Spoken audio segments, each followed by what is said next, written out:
नमस्ते दोस्तों, लौट कर है आपका होस्ट और दोस्त नितिन। तो कैसे हो आप सब लोग? बढ़िया, एकदम टकाटक झकास।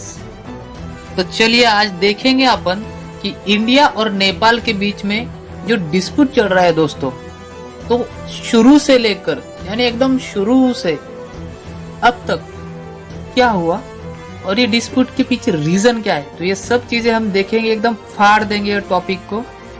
तो एकदम दिल थाम के बैठिए, हिसाब से बैठिए, सब्र से एकदम पूरा देखेंगे अपन आज ये मसला क्या है। तो चलिए शुरू करते हैं दोस्तों।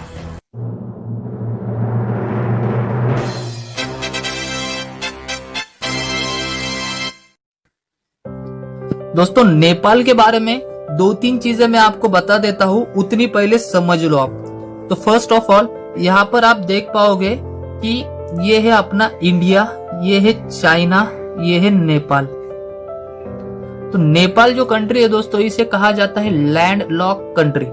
लैंड लॉक मतलब क्या कि देखिए आप, ये जो नेपाल का बॉर्डर है तो इसकी तरफ लैंड से, जमीन से, तो जो कंट्री ऐसे लैंड के बीच में आती है उसे लैंड लॉक कंट्री कहा जाता है।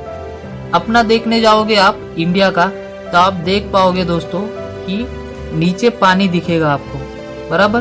तो अपनी कंट्री लैंड लॉक नहीं है, ठीक है। अब दूसरी बात, नेपाल को बफरिंग स्टेट भी कहा जाता है। वो अपना यूट्यूब वाला बफर नहीं, ये जो बफर है इसका मतलब ये कि भाई ये जो दो कंट्रीज होती है बड़ी बड़ी, यानी ये चाइना हुआ, ये भारत हुआ, इन दोनों के बीच में एक छोटू सा, यानी कोई भी दो कंट्री बड़ी बड़ी, उसके बीच में छोटू सा कोई भी देश आपको अगर लगेगा तो उसको बोला जाएगा बफरिंग स्टेट। क्या बोला जाएगा? Buffering state. तो चलो ये बात तो आपने समझ ली।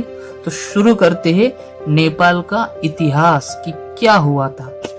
तो दोस्तों ये बात है वंस अपॉन अ टाइम की, यानी 18th की, जब अंग्रेज एंग्लो और नेपाल, एंग्लो नेपाल युद्ध कहा जाता है उसको, तो अंग्रेजों के बीच में और नेपाल के बीच में बहुत जबरदस्त युद्ध हुआ दोस्तों। नेपाल के जो गुरखास थे बड़े ही शूरता से, वीरता से लड़े अंग्रेजों से, मगर अंग्रेज भी कुछ कम नहीं थे। उनकी चालाकी और उनके हथियार, उनसे उन्होंने गोरखाओं पे जीत पा ली, यानी नेपालियों पे जीत पा ली। और उसका इफेक्ट क्या हुआ कि नेपाल हार गए अंग्रेजों से, जिसकी वजह से उनको उनके जो क्षेत्र में सिक्किम आता था और दो तीन क्षेत्र थे वो उनको छोड़ने पड़े, जैसे गढ़वाल, कुमायूं, तराई। तो ये क्षेत्र भी उनको हारने की वजह से छोड़ने पड़े। और तब ये जो युद्ध चला था 1814 से लेकर 1816 में चला था दोस्तों। और ये युद्ध के बाद जब 1860 आया तो अंग्रेजों ने इन गोरखाओं के साथ एक संधि की। वो संधि कहाँ हुई थी?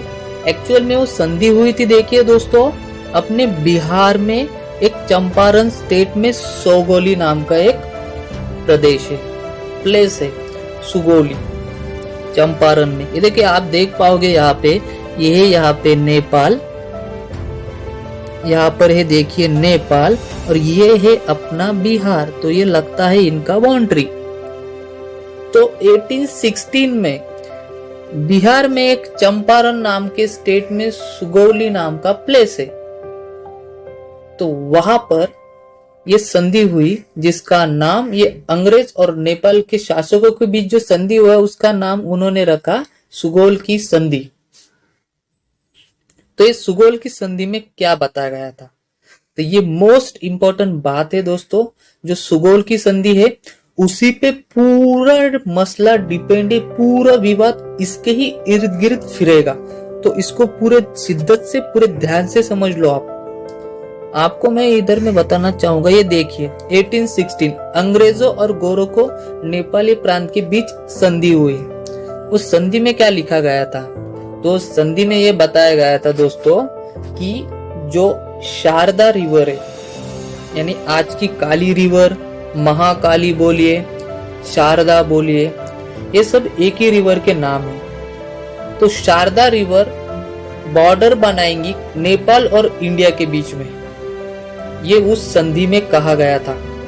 तो उस वक्त क्या हुआ था दोस्तों कि ये देखो, ये है अपनी शारदा रिवर जो हिमालय से बहती हुई आती है। तो इसका अपन बात करेंगे। फर्स्ट ऑफ ऑल मैं आपको ये बताना चाहूंगा कि देखिए दोस्तों, यहाँ पर आप ठीक से देखिए। तो क्या हुआ था, जब ये संधि हुई तब अंग्रेजों ने कहा था कि भाई ये शारदा रिवर इधर से आ रही है तो ये बॉर्डर बनाएंगी भारत और नेपाल के बीच में। तो ये जो क्षेत्र है ये भारत का होगा और ये जो है ये नेपाल का होगा। और तब अंग्रेजों का रास्ता मतलब अंग्रेजों का क्षेत्र होगा, ये नेपाल का होगा। तो यहाँ पे नेपाल का राज चलेगा, ऐसा अंग्रेजों ने बोला था नेपाल को। मगर कुछ दिनों के बाद नेपाल को ये रियलाइज हुआ कि भाई अंग्रेजों को ये रियलाइज हुआ कि भाई ये जो क्षेत्र है इधर वाला, ये एक स्ट्रेटेजिक लोकेशन है और बिजनेस के हिसाब से बहुत ही फायदेमंद क्षेत्र है। तब उन्होंने बात पलटी और नेपालियों से कहा कि भाई देखो, अब ना आप नई बॉर्डर बना लो, अब नए बॉर्डर आपकी होगी, इधर से ऐसी बॉर्डर होगी आपकी। और ये जो क्षेत्र है एक स्ट्रेटेजिक लोकेशन है जो कि बिजनेस के हिसाब से बहुत ही फायदेमंद है, इम्पोर्टेंट है, तो वो हमें चाहिए। तो नेपाल को कोई एतराज नहीं था क्योंकि वहां पे कोई रहता भी नहीं था, कुछ नहीं था। तो वो बोले ठीक है भाई ले लो। तो तब नेपाल ने यानी 200 साल पहले नेपाल ने कोई ऑब्जेक्शन नहीं लिया और उनका नया क्षेत्र ये बन गया, जो कि आप देख पाओगे। जो अपना पुराना मैप था अभी मैंने जो आपको बताया, देखिए उस टाइम ये बॉर्डर उनकी बनाई गई कि ये हुआ नेपाल। यहाँ पर जो थे अपने ये क्षेत्र में फिर अंग्रेज लोग उनका बिजनेस करते थे, व्यापार करते थे।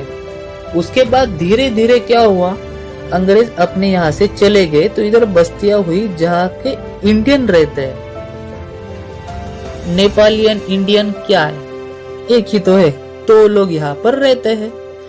तो बाद में बात ये हुई दोस्तों, डिस्प्यूट ये हुआ कि आपने जो भारत है, तो भारत ने क्या किया, अपना कैलाश मानसरोवर है बराबर, तो उधर में जाने के लिए जो भक्तजन है तो वो पहले जाते थे यहाँ नाथुला से। तो ये नाथुला से सिक्किम से होके ऐसे जाते थे। देखिए नाथुला यहाँ पर है, यहाँ से होके जाते थे दोस्तों। तो यहाँ पे नाथुला का एक दर्या लगता है जो कि बहुत रिस्की है दोस्तों। लगभग 200 किलोमीटर का दर्या बोला जाता है उसको। वो बहुत ही रिस्की है, टाइम कंज्यूमिंग है, रिस्क भी ज्यादा है।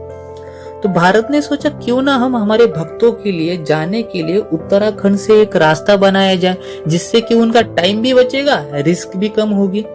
तो दोस्तों भारत सरकार ने अपने ये लिपुन लेक से रास्ता बनाया कैलाश मानसरोवर जाने के लिए।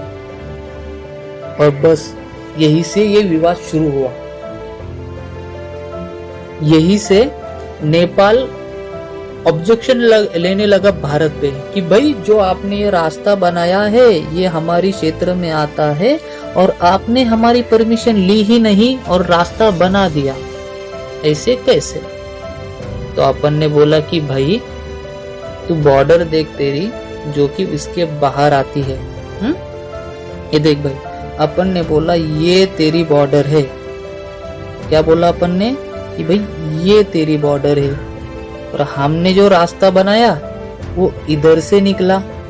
कहाँ से निकला, इधर से निकला। तो भाई ये तो हमारा ही क्षेत्र है, हमारी जगह है और हमारी जगह के लिए हम क्यों परमिशन लेंगे। तो नेपाल वाले बोले कि भाई बात यूं है कि जो आपका क्षेत्र है जिसे आप क्लेम कर रहे हो, एक्चुअल में ये बॉर्डर यहाँ से नहीं निकलती है, बॉर्डर यहाँ से निकलती है। कहाँ से, लिम्पिया धुरा से। तो चलिए मैं वो बात भी आपको समझाता हूँ। ये देखिए यहाँ पे आपको पूरा मसला समझ आ जाएगा। भारत का बोलना है कि नेपाल की बॉर्डर ये है और नेपाल का बोलना है कि भाई नहीं नहीं, हमारी बॉर्डर ये शारदा नदी बहती है और इधर वाला हिस्सा हमारा है। शारदा नदी डिसाइड हुआ था ना, काली नदी डिसाइड हुआ था, तो काली नदी के उगम स्थान अलग अलग है। 3 उगम स्थान है काली नदी के, जहां से वो उगम करती है। तो फर्स्ट ऑफ ऑल ये देख लो आप, ये देखो, अब ये हिमालय है। ये हिमालय की चोटी से काली नदी निकलती है 3 तरीके से। एक लिम्पियाधुरा से निकलती है अपने, एक निकलती है लिम्पियाधुरा से, एक निकलती है इधर से, और एक आती है काला पानी यहाँ से। तो ऐसी 3 जगह से वो आती है। तो नेपाल का बोलना है कि भाई सुगोली के संधि के मुताबिक काली नदी का बॉर्डर बनाएंगी अपने में।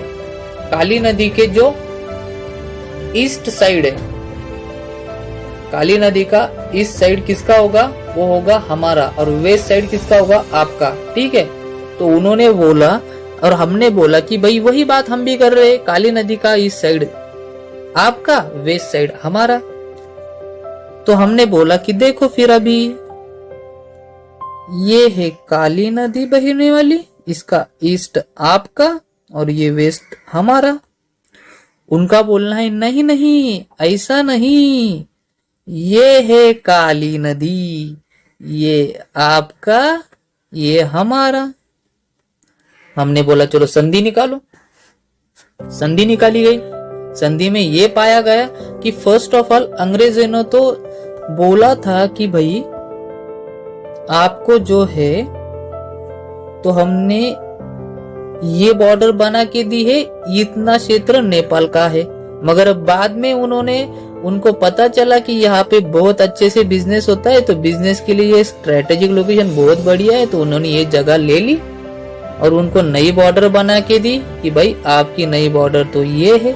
और नेपाल बोलता है कि हमारी जो पुरानी बॉर्डर थी, यानी ये नई बॉर्डर को छोड़ो आप, ये जो पुरानी बॉर्डर थी ये हमें चाहिए, और ये क्षेत्र उसके हिसाब से हमारे इधर आएगा।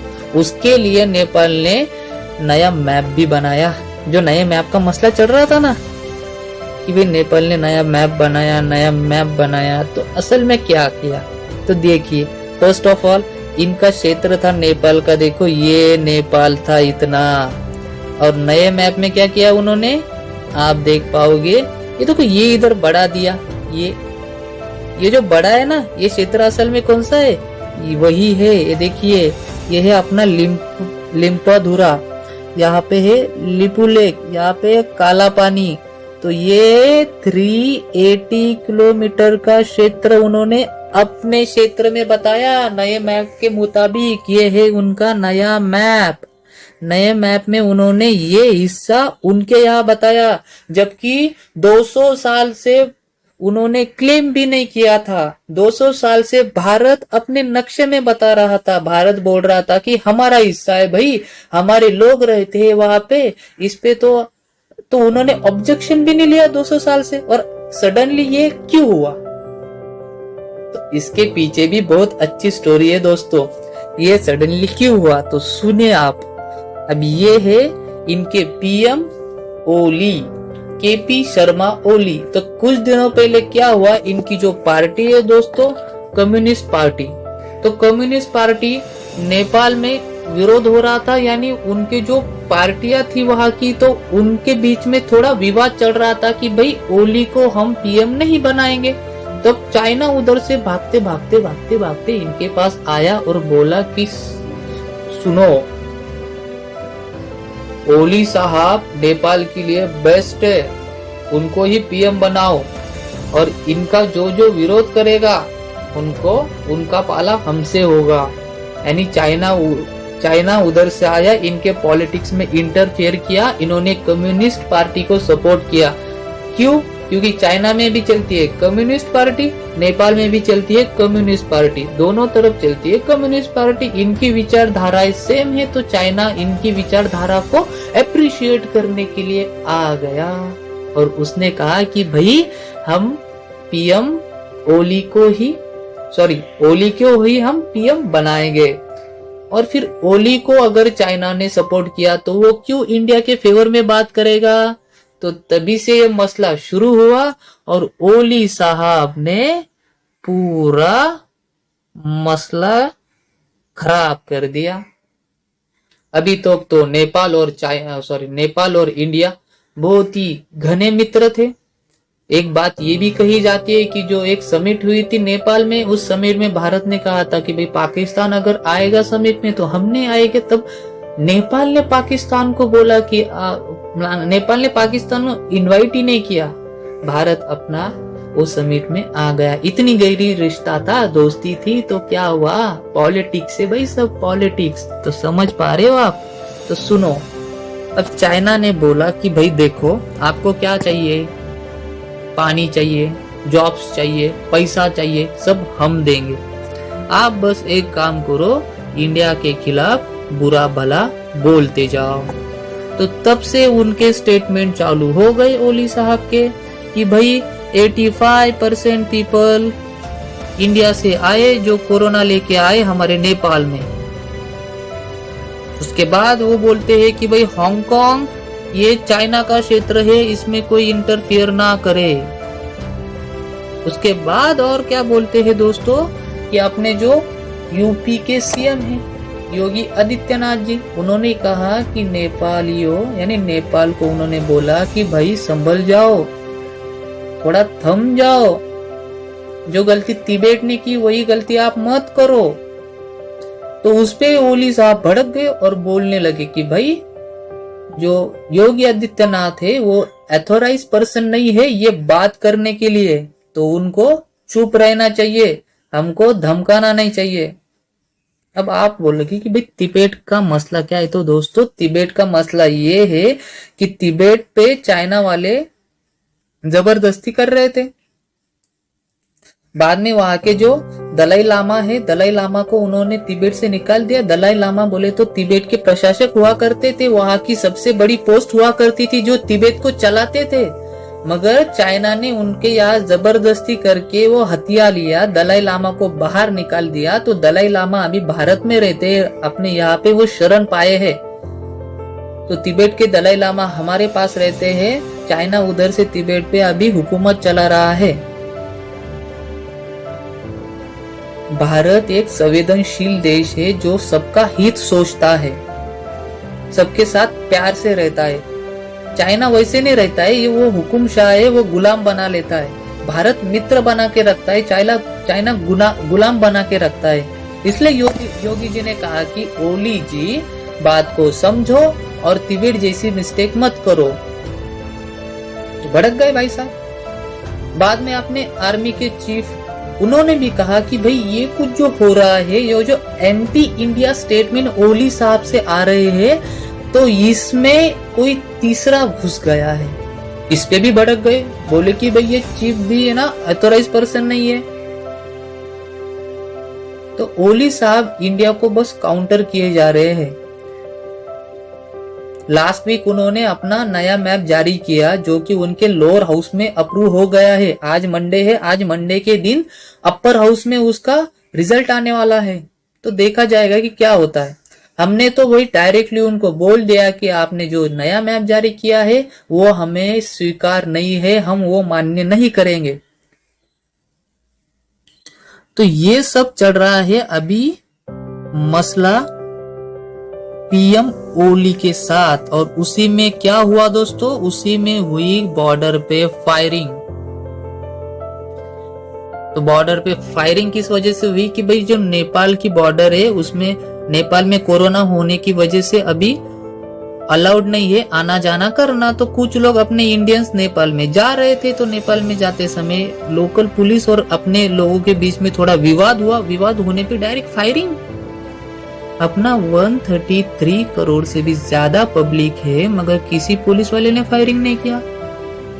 तो ठीक है, ये जो मसला है ये नेपाल और इंडिया इन दोनों देशों का यानी संबंध खराब कर जाए, इसलिए अपने जो चीफ है उन्होंने कहा कि भाई ये लोकल डिस्प्यूट है, इसको आप लोकल ही रहने दीजिए, बड़ा मत बनाइए। और सही बात है कि भाई ये छोटा इश्यू है, इसको अगर हम दुनिया के यानी इंटरनेशनल लेवल पे लेके जाएंगे, झगड़े करेंगे, वो सही नहीं रहेगा।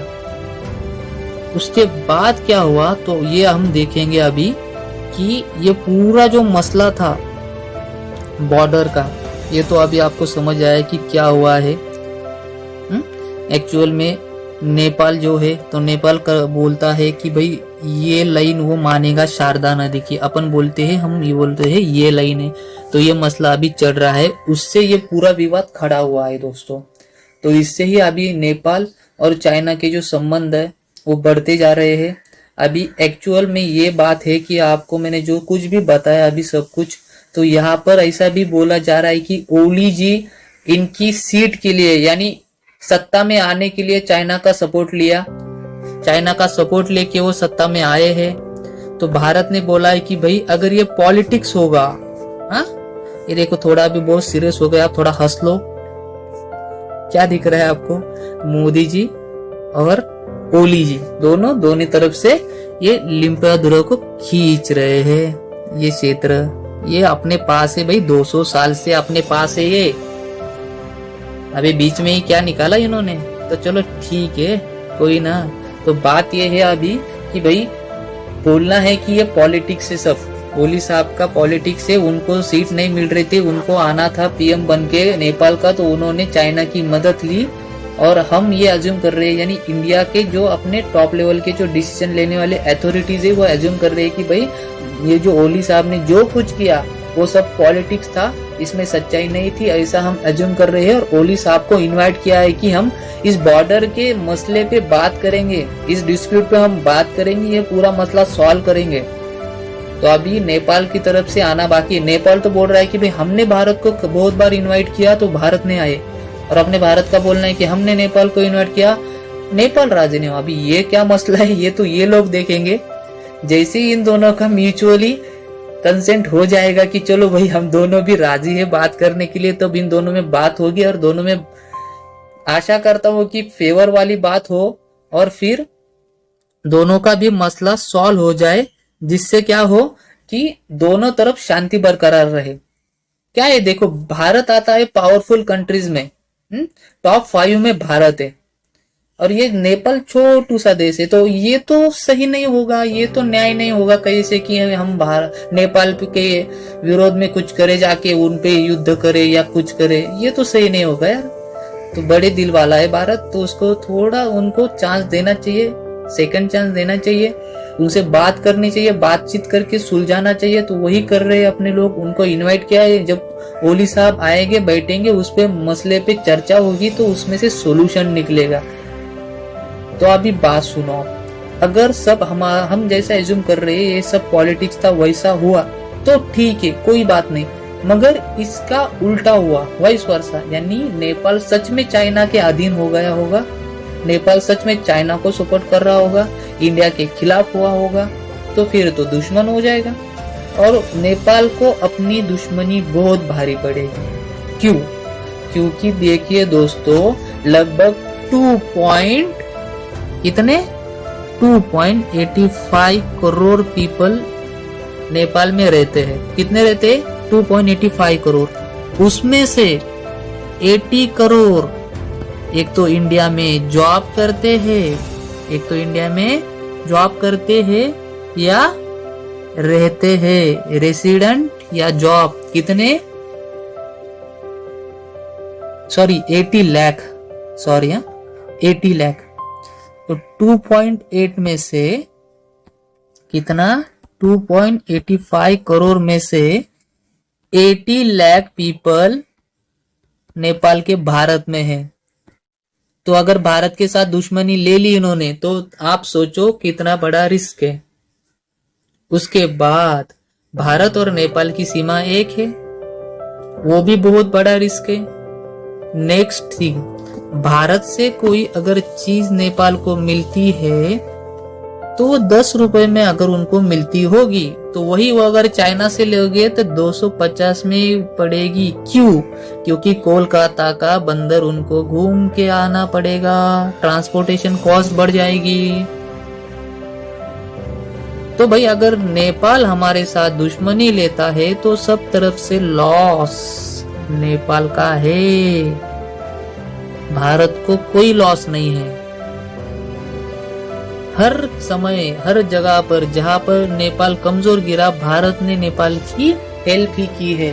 तो अभी नेपाल को समझना है कि भाई उसको चाइना की दोस्ती चाहिए या भारत की, क्योंकि दोनों भारत और चाइना तो जमती नहीं है उनकी। चाइना बहुत गेम खेलता है, भारत तो अभी भी संवेदनशील है, शांत है, मगर चाइना बहुत गेम करता है।